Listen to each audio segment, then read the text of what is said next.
അസ്സലാമു അലൈക്കും വറഹ്മത്തുള്ളാഹി തആല വബറകാതുഹു.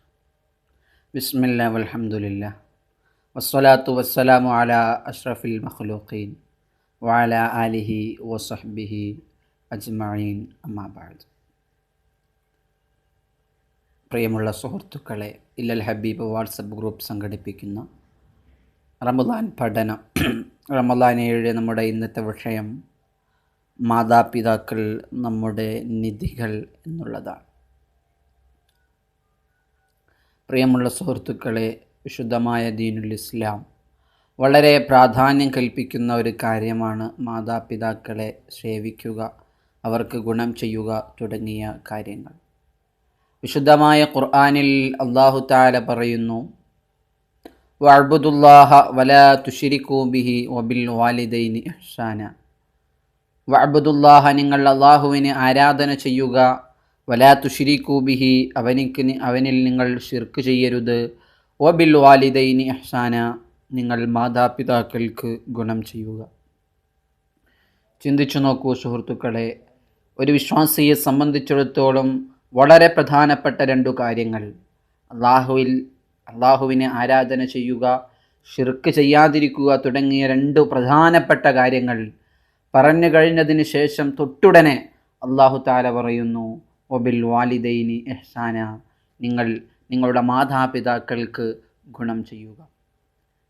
കേവലം ഒരു സ്ഥലത്ത് മാത്രമല്ല വിശുദ്ധമായ ഖുർആൻ ഇതുപോലെ ഉദ്ധരിച്ചത്. സമാനമായ ഒരുപാട് ആയത്തുകൾ മറ്റ് ഒരുപാട് ഇടത്ത് വിശുദ്ധമായ ഖുർആൻ പ്രതിപാദിക്കുന്നുണ്ട്. പറഞ്ഞു വന്നത്, അല്ലാഹുവിനെ ആരാധന ചെയ്യുന്ന ഇടത്തോളം, അതുപോലെ അവനിക്ക് ശിർക്ക് ചെയ്യാതിരിക്കുന്ന അത്രത്തോളം പ്രാധാന്യമർഹിക്കുന്ന കാര്യമാണ് മാതാപിതാക്കൾക്ക് ഗുണം ചെയ്യുക, അവർക്ക് കാരുണ്യം ചെയ്യുക എന്നുള്ള കാര്യമെന്ന് അറിയിക്കാൻ വേണ്ടിയാണ് ശുദ്ധമായ ഖുർആൻ ഈ ഒരു രീതി സ്വീകരിച്ചത് എന്ന് മഹാന്മാരായ പണ്ഡിതന്മാർ പറയുന്നു. പ്രിയമുള്ള സുഹൃത്തുക്കളെ, ഒരുപാട് ആയത്തിൻ്റെയോ ഒരുപാട് ഹദീസുകളുടെയോ കുംഭാരങ്ങളൊന്നും നമുക്ക് ആവശ്യമില്ല. നമ്മുടെ കേവല ബുദ്ധി കൊണ്ട് ചിന്തിച്ചാൽ തന്നെ ആ മാതാപിതാക്കളെക്ക് ഗുണം ചെയ്യണമെന്ന് നമുക്ക് മനസ്സിലാക്കും. അവരോട് എതിര് പ്രവർത്തിക്കാൻ നമുക്കൊരിക്കലും ആവില്ല. നമ്മുടെ ബുദ്ധി കൊണ്ട് ചിന്തിച്ചാൽ തന്നെ മനസ്സിലാകും. സുഹൃത്തുക്കളെ, ചിന്തിച്ചു നോക്കൂ. ചെറുപ്പകാലത്ത് നമുക്ക് വേണ്ടതെല്ലാം ചെയ്തു തന്ന് നമ്മെ എല്ലാ ബുദ്ധിമുട്ടുകളിൽ നിന്നും സംരക്ഷിച്ച് എല്ലാ പ്രയാസങ്ങളും സഹിച്ച് നമുക്ക് വേണ്ടി ജീവിച്ച നമ്മുടെ മാതാപിതാക്കൾ, അവർക്ക് പ്രായമാകുമ്പോൾ നാം അവരെ അവഗണിക്കുന്നത് ഒരിക്കലും നമ്മുടെ ബുദ്ധിക്കോ നമ്മുടെ യുക്തിക്കോ യോജിക്കുന്ന കാര്യമല്ല. നമുക്കൊരിക്കലും അങ്ങനെ ചെയ്യാൻ സാധിക്കുകയില്ല. എങ്ങനെയാണ് പ്രിയമുള്ള സുഹൃത്തുക്കളെ? ചെറുപ്പകാലത്ത് നാമൊക്കെ കാഷ്ടിച്ച സമയത്ത്, മൂത്രിച്ച സമയത്ത് ഒരു ബുദ്ധിമുട്ടുമില്ലാതെ, ഒന്നും പറയാതെ അതൊക്കെ തുടച്ചു വൃത്തിയാക്കി നമ്മെ ആറ്റുനോറ്റ് വളർത്തിയ നമ്മുടെ മാതാപിതാക്കൾ, നമുക്കിപ്പോൾ ഒരു സ്വയം പ്രാപ്തി എത്തിയ സമയത്ത് നാം അവരെ ധിക്കരിക്കുന്നത് ഒരിക്കലും ന്യായീകരിക്കാനാവില്ല. പണ്ട് കാലത്തൊക്കെ വൃദ്ധസദനങ്ങൾ കേരളത്തിൻ്റെ ഏതെങ്കിലും മുക്കുമൂലയിൽ ഉണ്ടായാൽ അത്ര മാത്രമേ ഉണ്ടായിരുന്നുള്ളൂ. പക്ഷേ ഇന്ന് വൃദ്ധസദനങ്ങൾ വർദ്ധിക്കുന്ന കാലമായി മാറിയിരിക്കുന്നു. എന്താണ് ഇങ്ങനെയൊക്കെ സംഭവിക്കാൻ കാരണം? മാതാപിതാക്കൾക്ക് ഗുണം ചെയ്യുന്ന ആ പ്രാധാന്യം, അതിൻ്റെ നന്മകൾ മനസ്സിലാക്കാത്തതിൻ്റെ ഫലമാണ് ഇത് എന്ന് നമുക്ക് മനസ്സിലാക്കാൻ സാധിക്കും. ഹബീബായ മുഹമ്മദുർ റസൂലുള്ളാഹി സ്വല്ലല്ലാഹു അലൈഹി വസല്ലം തങ്ങൾ ഒരു ഹദീസിൽ പറയുന്നു, റഗിമ അൻഫുഹു. അല്ലാഹുവിൻ്റെ ഹബീബ് പറയാണ്, അവൻ്റെ മൂക്ക് നശിച്ചു പോവട്ടെ, അവൻ നശിച്ചു പോവട്ടെ. ആ സമയത്ത് സ്വഹാബാക്കൾ ചോദിച്ചു, മൻ യാ റസൂലല്ലാഹ്, ആരെക്കുറിച്ചാണ് നബിയെ അങ്ങ് ശപിച്ചത്? ആരെയാണ് നശിക്കണമെന്നങ്ങ് പറഞ്ഞത്? ആ സമയത്ത് ഹബീബ് പറയുന്നു, മൻ അദ്റക വാലിദൈഹി ഇൻദൽ കിബർ. ഒരാൾക്ക് വൃദ്ധരായ മാതാപിതാക്കൾ ഉണ്ടായിട്ട്, അഹദുഹുമാ ഔ കിലൈഹിമ, രണ്ടാളുമോ അല്ലെങ്കിൽ രണ്ടിലൊരാളോ മാതാപിതാക്കൾ ഉണ്ടായിട്ട് സുമ്മലം യദ്ഖുലിൽ ജന്ന, അവർ മുഖേന അവന് സ്വർഗത്തിൽ പ്രവേശിക്കാൻ കഴിഞ്ഞിട്ടില്ലെങ്കിൽ അവൻ നശിച്ചിരിക്കുന്നു, അവൻ തുലന്നിരിക്കുന്നു. ഹബീബായ മുഹമ്മദുർ റസൂലുള്ളാഹി സ്വല്ലല്ലാഹു അലൈഹി വസല്ലമ തങ്ങൾ വളരെ പ്രാധാന്യപൂർവ്വം പറയാൻ, പ്രിയമുള്ള സുഹൃത്തുക്കളെ, നമുക്കെന്തെങ്കിലും ഒരു തെറ്റു ചെയ്താൽ, അള്ളാഹുവിനോട് എന്തെങ്കിലും ഒരു വേണ്ടാത്തരം നാം ചെയ്താൽ അതിൻ്റെ ശിക്ഷ ചിലപ്പോൾ നമുക്ക് നാളെ പാരത്രിക ലോകത്താണ് ലഭിക്കുന്നത്. പക്ഷേ മാതാപിതാക്കളോട് എതിരു പ്രവർത്തിച്ചാൽ, അവരെ വെറുപ്പിച്ചാൽ അതിൻ്റെ ശിക്ഷ അള്ളാഹു പാരത്രിക ലോകത്തേക്ക് നീക്കിവെക്കില്ല. ഈ ദുനിയാവിൽ വെച്ച് തന്നെ അതിൻ്റെ പ്രത്യുപകാരം, അതിൻ്റെ ശിക്ഷ അള്ളാഹു നമുക്ക് നൽകുന്നതാണ്. അള്ളാഹു നമ്മെ കാത്തുരക്ഷിക്കട്ടെ.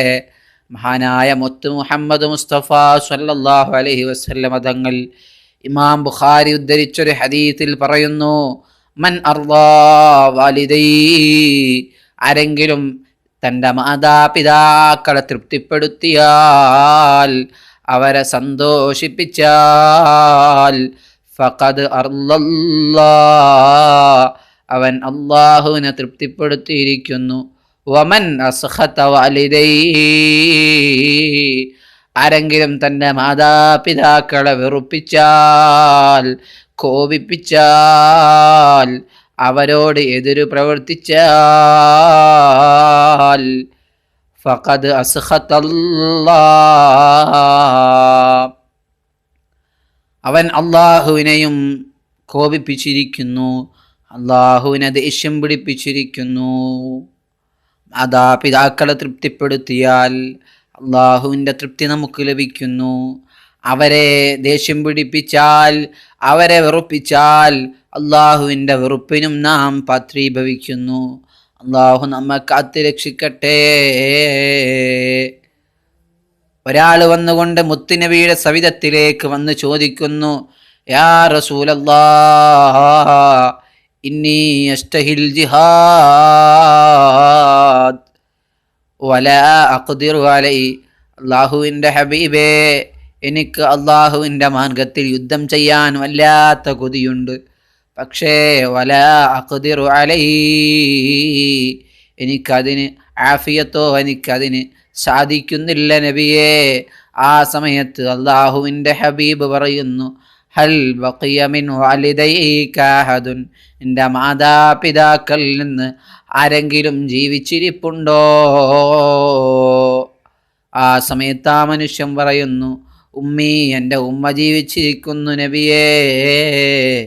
ആ സമയത്ത് അള്ളാഹുവിൻ്റെ ഹബീബ് പറയുന്നു, ഫസ്അലില്ലാഹ ഫീ ബിർരിഹാ, ആ മാതാപിതാക്കളുടെ നന്മക്ക് വേണ്ടി അള്ളാഹുവിനോട് നീ ചോദിക്കുക. ഫഇദാ ഫഅൽത ദാലിക, നീ അങ്ങനെ ചെയ്താൽ, ഫഅൻത ഹാജുൻ, നിനക്ക് ഹജ്ജ് ചെയ്തതിൻ്റെ പ്രതിഫലം ലഭിക്കുന്നു. വമുഅ്തമിറുൻ, മാത്രമല്ല ഉംറ ചെയ്തതിൻ്റെ പ്രതിഫലം ലഭിക്കുന്നു. മാത്രമല്ല, തബറാനി ഇമാം ഉദ്ധരിച്ച ഈ ഹദീസിൻ്റെ അവസാനത്തിൽ മുത്തുനബി പറയുന്നു, വമുജാഹിദുൻ, നിനക്ക് നീ ആവശ്യപ്പെട്ട അള്ളാഹുവിൻ്റെ മാർഗത്തിൽ യുദ്ധം ചെയ്തതിൻ്റെ പ്രതിഫലവും ലഭിക്കുന്നതാണ്. അത്രത്തോളം പ്രാധാന്യമർഹിക്കുന്നതാണ് മാതാപിതാക്കൾക്ക് ഗുണം ചെയ്യുക എന്നുള്ള കാര്യം. നിങ്ങൾക്കറിയില്ലേ സുഹൃത്തുക്കളെ, മഹാനായ അൽഖമാ റളിയല്ലാഹു അൻഹു അള്ളാഹുവിൻ്റെ ഹബീബിൻ്റെ സ്വഹാബിയാണ്. സ്വഹാബി കന്നുജൂം, എൻ്റെ സ്വഹാബാക്കൾ നക്ഷത്രത്തുല്യരാണ്. അവരിലാരെ നിങ്ങൾ പിന്തുടർന്നാലും നിങ്ങൾ സന്മാർഗത്തിൻ്റെ പാതയിലാണെന്ന് അള്ളാഹുവിൻ്റെ ഹബീബ് വിശേഷിപ്പിച്ച സ്വഹാബത്തിൻ്റെ ഗണത്തിൽപ്പെട്ടവരാണ്. ആ സ്വഹാബി തൻ്റെ മാതാവിനോട് ചെറിയൊരു അദബ് കേട് കാണിച്ചത് കാരണം ജീവിതത്തിൽ എത്ര അവസാനം മരിക്കുന്ന സമയത്ത് കലിമ ചൊല്ലാൻ കഴിയാതെ വളരെ പ്രയാസപ്പെട്ടിരുന്നുവെങ്കിൽ ആ മാതാവ് പുറത്തു കൊടുത്തതിന് ശേഷമാണ് അൽഖമാ റളിയല്ലാഹു അൻഹു എനിക്ക് തൗഹീദിന്റെ വചനം ചൊല്ലി ഈ ലോകത്തോട് വിട പറയാൻ കഴിഞ്ഞിരുന്നെങ്കിൽ, പ്രിയമുള്ള സുഹൃത്തുക്കളെ, ആ മാതാപിതാക്കളെ നാം വളരെയധികം സന്തോഷിപ്പിക്കണം. നമുക്ക് എങ്ങനെയാണോ നമ്മുടെ മാതാപിതാക്കളെ സന്തോഷിപ്പിക്കാൻ കഴിവിൻ്റെ പരമാവധി അവരെ സന്തോഷിപ്പിച്ച് അവരുടെ തൃപ്തി കൈപ്പറ്റാൻ നാം എല്ലാവരും ശ്രമിക്കണം. ഈ വാർദ്ധക്യകാലത്ത് അവർക്ക് നാം എന്ത് വേണമെങ്കിൽ, പണമാണെങ്കിൽ പണം, എന്താണോ ഭക്ഷണ സാധനം, അവർ ഇഷ്ടപ്പെട്ട ഐറ്റം, അതുപോലെ അവർക്ക് എന്ത് ചെയ്താലാണോ അവരുടെ തൃപ്തി നമുക്ക് കരസ്ഥമാക്കാൻ കഴിയുക, അങ്ങനെ നമുക്ക് കരസ്ഥമാക്കി സ്വർഗം കരസ്ഥമാക്കാൻ എല്ലാവരും ശ്രമിക്കണം. പ്രിയമുള്ള സുഹൃത്തുക്കളെ, കണ്ണ് പോയാലേ കണ്ണിൻ്റെ വില അറിയുള്ളൂ എന്ന് പറഞ്ഞതുപോലെ, ആ നിധികൾ നമ്മിൽ നിന്ന് നഷ്ടപ്പെട്ടു പോയാൽ മാത്രമേ അവരുടെ വില നമുക്ക് മനസ്സിലാവുകയുള്ളൂ. പ്രവാസികളായ സുഹൃത്തുക്കളെ സംബന്ധിച്ചിടത്തോളം, നാട്ടിൽ നിന്ന് എല്ലാവരും അവരുടെ സ്വന്തം ലക്ഷ്യത്തിന് വേണ്ടിയാണ് വിളിക്കുന്നതെങ്കിൽ, ഒരു പെരുന്നാൾ ദിവസം ഉമ്മ വിളിക്കുന്നു, മോനെന്തെങ്കിലും ഇന്ന് ഭക്ഷണം കഴിച്ചോ എന്ന് പെരുന്നാളിൻ്റെ രാവിലെ നമ്മെ വിളിച്ച് നമ്മുടെ സുഖവിവരം അറിയുന്ന ആ ഉമ്മയെ നമുക്ക് മറക്കാൻ സാധിക്കുകയില്ല. അൽ ജന്നത്തു തഹ്ത അഖ്ദാമിൽ ഉമ്മഹാത്ത്, ഉമ്മമാരുടെ കാലിൻ ചുവട്ടിലാണ് സ്വർഗം എന്ന് പറഞ്ഞാൽ, അവരെ സേവനം ചെയ്ത് അവരെ സന്തോഷിപ്പിച്ചാൽ മാത്രമേ നമുക്ക് സ്വർഗം ലഭിക്കൂ എന്നാണ് ആ പറഞ്ഞതിൻ്റെ താല്പര്യം. സുഹൃത്തുക്കളെ, അതുകൊണ്ട് അവരെ സന്തോഷിപ്പിച്ച് സ്വർഗം കരസ്ഥമാക്കുക. അള്ളാഹു നമ്മെ അനുഗ്രഹിക്കട്ടെ. എല്ലാവരും ദുആ ചെയ്യുക. അസ്സലാമു അലൈക്കും വറഹ്മത്തുള്ളാഹി.